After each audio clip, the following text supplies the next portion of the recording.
आता विनयभंग करणारा सामाजिक कार्यकर्ता कोण? हे सामाजिक कार्यकर्ते जे आहेत ना सगळे, वाल्मिक कराड, कृष्ण आंधळे,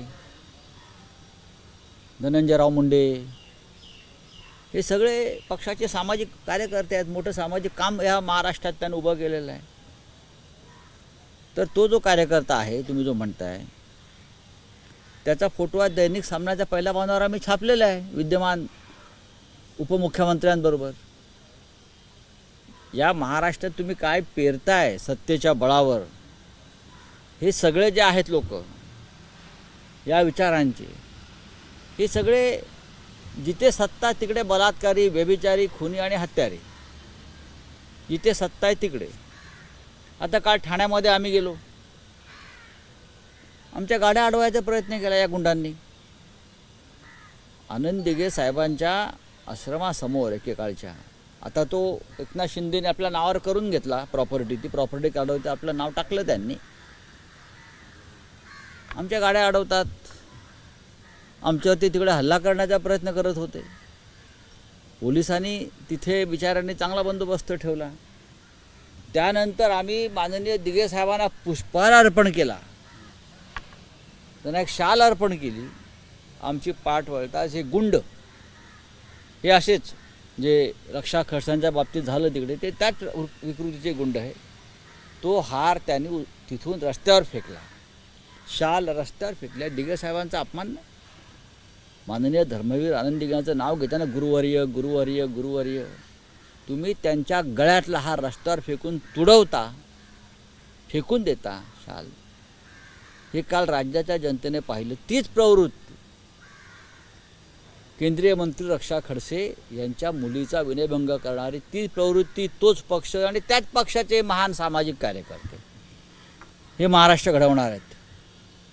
हे बाळासाहेब ठाकरेंच्या विचारांचे वारसदार बरं का. हे जसा त्यांचा नेता तशी त्यांची खालची ही पोरं बाळ सगळी, ही टपोरी चिल्लर. या महाराष्ट्रामध्ये यांचा चोख बंदोबस्त केला पाहिजे. देवेंद्र फडणवीस यांनी, गृहमंत्र्यांनी, ही त्यांच्यावर जबाबदारी. तुमच्या केंद्रीय मंत्र्यांची जर मुलगी सुरक्षित नसेल तर या राज्यामधल्या सामान्य घरातल्या लेकी बाळींची काय परिस्थिती आहे? नुसतं लाडकी बहीण लाडकी बहीण लाडकी बहीण, लाडका भाऊ लाडका भाऊ, हे असं नुसतं खुळखुळे वाजवून फार काळ तुम्हाला इथे राहता येणार नाही. रोज लाडका बहिणींचा विनयभंग होतो आहे. पण रक्षा खडसे यांच्या घरातल्या घटनेमुळे परत एकदा समोर आलं. काय केलं तुम्ही? काय करताय तुम्ही? बीडमध्ये काय चाललं आहे? ती ज्यांचा खून झाला आहे ते एक मुंडे आहेत, त्यांची मुलगी आणि पत्नी परत आता उपोषणाला बसत आहेत. ती तुमची लाडकी बहीण नाही, त्यांची मुलगी. ही आहे राज्याची स्थिती आहे. विधानसभेमध्ये सगळे प्रश्न येतील. रावसाहेब, आणखी एक असं होतं की आज राज्य विधिमंडळाचं अर्थसंकल्पीय अधिवेशन सुरू होतं आहे. विरोधी पक्षनेते पदाच्या निवडीबाबत विधानसभा नियमात काही विशिष्ट तरतूद नाही आहे. त्यामुळे ठाकरे गटाचा विरोधी पक्षनेतेपदाचा मार्ग मोकळा झाला असं म्हटलं जातं. कारण स्वतः उद्धव ठाकरेंनी असं म्हटलं आहे की दावा करणार आहेत विरोधी पक्ष. नक्कीच आमचा हक्क आहे. महाराष्ट्राच्या विधानसभेला एक फार मोठी परंपरा आहे. सत्ता कोणाची असो, पण विरोधी पक्षानं या राज्यामध्ये आपली कामगिरी चोख पार पडलेली. तुम्ही निवडून आलेला आहात. तुमचा विजय जरी संशयास्पद असला तरी विधानसभेमध्ये विरोधी पक्ष असल्याशिवाय, विरोधी पक्षनेता असल्याशिवाय लोकशाही आणि विधिमंडळ पक्ष सगळ्यांचा याला दिशा सापडणार. मंत्र्यांची मनमानी चालू राहील, भ्रष्टाचारी मोकाट सुटतील. त्यांना व्यसन घालण्यासाठी लोकशाहीनं, संसदीय लोकशाहीनं आणि संविधानानं विरोधी पक्षनेत्याची तरतूद कॅबिनेट दर्जासह केलेली आहे. आणि असा कोणताही नियम नाही आहे. अनेक राज्यामध्ये 4 किंवा 5 सदस्य असलेल्यांना सुद्धा लोकशाहीची बूज राखण्यासाठी विरोधी पक्षनेतेपद मिळालेलं आहे. इथे तर आमचे एकत्रित मिळून 50च्या वर आहेत. त्याच्यामुळे शिवसेनेचा विरोधी पक्षनेता व्हायला मला कोणती अडचण दिसत नाही. पण विरोधी पक्षनेतेपदाचा उमेदवार कोण असेल? उद्धव ठाकरेंनी आमदारांवर निर्णय सोपवलेला. विरोधी पक्ष नेत्याच्या संदर्भातला निर्णय हा असा मीडियासमोर होत नाही. तो विधिमंडळ पक्ष घेतो आणि तो विधिमंडळ पक्ष या क्षणी विधानसभेत पोचलेला आहे. ते आमदारांनी म्हणजे आमदारांवर उद्धव ठाकरेंनी आमदारांवर निर्णय सोपवला होता. आमदारांनी सर्व अधिकार हे उद्धव ठाकरेंना दिले. पण काय वाटतं, काय अंदाज आहे की नाही, मी ज्येष्ठांना संधी मिळेल की मी अजिबात अंदाज देणार नाही, जरी मला अंदाज माहीत असला तर. रावसाहेब, आणखी एक विषय होता की मुख्यमंत्री पदाच्या आणि उपमुख्यमंत्री पदाच्या खुर्चीवरून काल फार टोलेबाजी झालेली आहे. फडणवीसांची आणि माझी खुर्ची बदलली असं शिंदे म्हणतात, पण अजितदादा फिक्स आहेत. त्यावर अजितदादांनी असं म्हटलं आहे की मुख्यमंत्री पदाची खुर्ची तुम्हाला म्हणजे शिंदेंना फिक्स ठेवता आली नाही. आता त्याच्यावरती मी कसं का उत्तर देऊ? त्यासाठी तर शिंदे अमित शहाना भेटले होते मधल्या काळामध्ये की माझी खुर्ची मला परत द्या. त्याच्यावरती अमित शहांचं म्हणणं आहे ती तात्पुरती खुर्ची होती, ती तात्पुरती व्यवस्था होती आणि कायमस्वरूपी हवी असेल तर भाजपात विलीन व्हा, हे मी सांगतो ते सत्य आहे. आणि भविष्यात भाजप आणि शिंदे गटातलं राजकारण कुठे जात आहे तुम्हाला कळेल. तो रिफायनरी प्रकल्प पुन्हा जो आहे तो बारसू जो रिफायनरी प्रकल्प तिथेच होणार सर असं फडणवीस म्हणतायत. त्यामुळे मागे देखील वाद सुरू होते. मागे वाद नव्हता, मागे लोक मेलेली आहेत तिथे, लोक रस्त्यावरती उतरलेली आहेत आणि बहुधा तो रिफायनरी प्रकल्प व्हावा म्हणूनच आमच्या पक्षातले एक माजी आमदार यांना तिथे त्यांनी बोलवलेलं दिसतं आहे त्यांच्या युतीमध्ये. तर मागच्या वेळेला तेच त्या भागात जाऊन लोकांचं मन वळवायचा प्रयत्न करत होते. त्याच्यावर आम्ही नंतर चर्चा करू. नाही, पण राऊतसाहेब, रिफायनरी बारसूत म्हणजे रत्नागिरीत होणार की नाही होणार, शिवसेनेची भूमिका काय? बघा, शिवसेनेची भूमिका माननीय उद्धव ठाकरे साहेबांनी वारंवार स्पष्ट केली, आम्ही स्पष्ट केली. लोकांना हवा असेल ते लोक स्वीकारतात. लोकांच्या जमीन जुमला, रोजगार, मच्छीमारांचं रोजगार हे सगळं नष्ट होतं आहे त्या भागात. समुद्राचं विष होणार आहे, झाडं पानं फुलांना त्याचा फटका बसणार आहे, आंब्याचा बागा उद्ध्वस्त होणार आहे, शेती उद्ध्वस्त होणार आहे, इतर अनेक गोष्टी, प्रदूषण, हवामान सगळं बदलणार आहे. आणि या सगळ्यामुळे तेथील जनता कोकणचा निसर्ग वाचवण्यासाठी विरोध करते. जर लोकांचा विरोध कायम राहिला तर शिवसेना त्यांच्याबरोबर नक्की राहणार. आम्ही कोकणच्या जनतेबरोबर आहोत. ही भूमिका माननीय उद्धव ठाकरे साहेबांनी पहिल्या दिवसापासून घेतलेली आहे. सर, नुकतीच इकडे एका शाखेमध्ये दारू पिण्याचा प्रकार घडला होता नाही, आणि असं आहे की ती शाखा कोणाची आहे काय हे सोडून द्या, पण हे तेच लोक आहेत हे तेच लोक आहेत ज्यांनी रक्षा खडसे यांच्या कन्येचा विनयभंग केला. त्याच पक्षाचे लोक आहेत.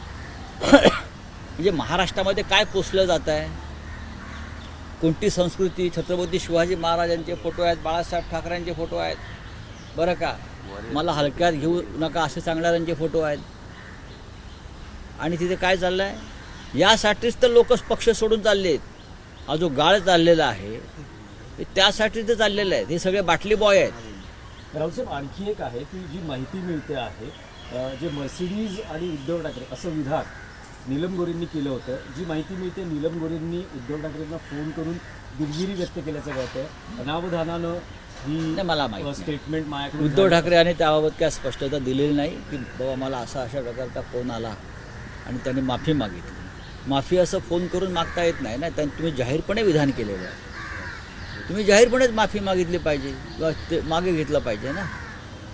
तुम्ही अनावधानाने बोलला असाल किंवा जाणीवपूर्वक बोलला असाल, पण तुम्ही जाहीरपणे साहित्य संमेलनाच्या मंचावरून हे विधान केल्यावर तुमचं हे कर्तव्य आणि नैतिक कर्तव्य आहे.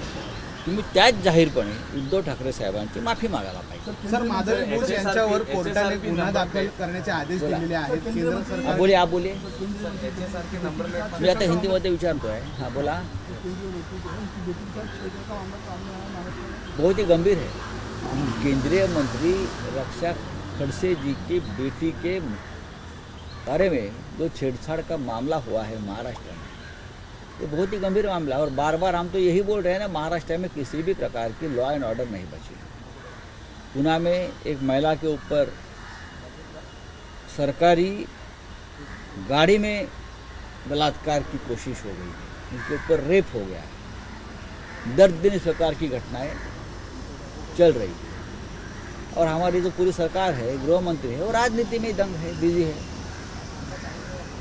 कौन है वो? सामाजिक कार्यकर्ता महान, जिसने केंद्रीय मंत्री के बेटे के साथ छेड़छाड़ की। वो एक बहुत महान सोशल वर्कर है और वो जो है वो शिंदे गुट का कार्यकर्ता है। ऐसे लोग उनके पार्टी में चले गए, ऐसे ही लोग उनके पास। अभी एक कल वीडियो आया है, पार्टी ऑफिस में सब पिक्कड़बाज बैठे हैं। बालासाहब ठाकरे का फोटो लगा है, छत्रपति शिवाजी महाराज का फोटो लगा है, हाँ, खुद का फोटो है दाढ़ी वाला, और बैठकर पूरा दारू गोला लेकर बैठे हैं सब पिक्कड़बाज। अब देखिए, ये उनकी संस्कृति महाराष्ट्र में ला रहे हैं, जिनको हमने विरोध किया था। ये किसी की छेड़छाड़ करने वाले, ये दारू पीने वाले, दंगा करने वाले। कल हम थाना में गए, हमारे ऊपर हमला करने की कोशिश की लोगों ने। गुंडागर्दी है, सरकार है, सत्ता है, ये सबको निपटना चाहिए गृह मंत्री जी ने। तो एकनाथ शिंदे कह रहे हैं कि कोई कोल्ड वॉर नहीं है। वहीं हम देखते हैं कि तानाजी सावंत के ऊपर फडणवीस जी ने जो भ्रष्टाचार का उसको लेकर मामला। ऐसे कोल्ड वार नहीं है, ऐसा कोई खुलेआम बोलता है क्या? जिस दिन कोल्ड वार की बात करेंगे उस दिन वो मंत्रिमंडल से बाहर रहेंगे, निकाल देंगे उसको फडणवीस जी। अगर आपको स्वाभिमान है और कोल्ड वार चल रहा है तो आप छोड़ दीजिए मंत्री पद, कैबिनेट छोड़ दीजिए। इतनी हिम्मत है आप में? आप इतने डरे हुए नेता हो, आप नेता भी नहीं, आप डरे हुए व्यक्ति हो, तो आप अपने मुंह से कोई बात ही नहीं कर सकते। ठीक है, सर, हाईकोर्ट ने सेबी के ऊपर मामला दर्ज करने के लिए कहा गया है। हम पार्लियामेंट में यही मांग कर रहे थे ना, सदन में, देश में अपोजिशन यही तो मांग कर रहे थे। जिस तरह से इस महिला ने भारत के शेयर बाजार को खत्म कर दिया, अडानी को बेच दिया। अडानी के लिए तो क्या था सर? तो अब हाईकोर्ट ने उसका संज्ञान लिया है। जब हम बोल रहे थे तो हमारी बात आप नहीं मान रहे थे मोदी जी। आप मोदी जी उनको बचा रहे थे, अमित शाह जी उनको बचा रहे थे। सर, मार्केट जब अब था तो मोदी जी उसको प्रमोट कर रहे थे। मतलब मार्केट गिरा है पर लेकिन सरकार की तरफ से कोई बात नहीं आ रही सामने सर। सरकार इसमें लेकिन आम लोगों की बहुत काफी नुकसान हो गए। लाखों करोड़ों का नुकसान हुआ, लाखों करोड़ों का, देश का, आम लोगों का। कौन देखेगा? चलिए, thank you. HSRP number plate घोटाळा समोर येतोय। तो लीडर ऑपोजिशन का चेहरा फाइनल होगा क्या sir? Is leader of opposition तो शिवसेना से होगा और जल्दी उसका नाम सामने आ जाएगा।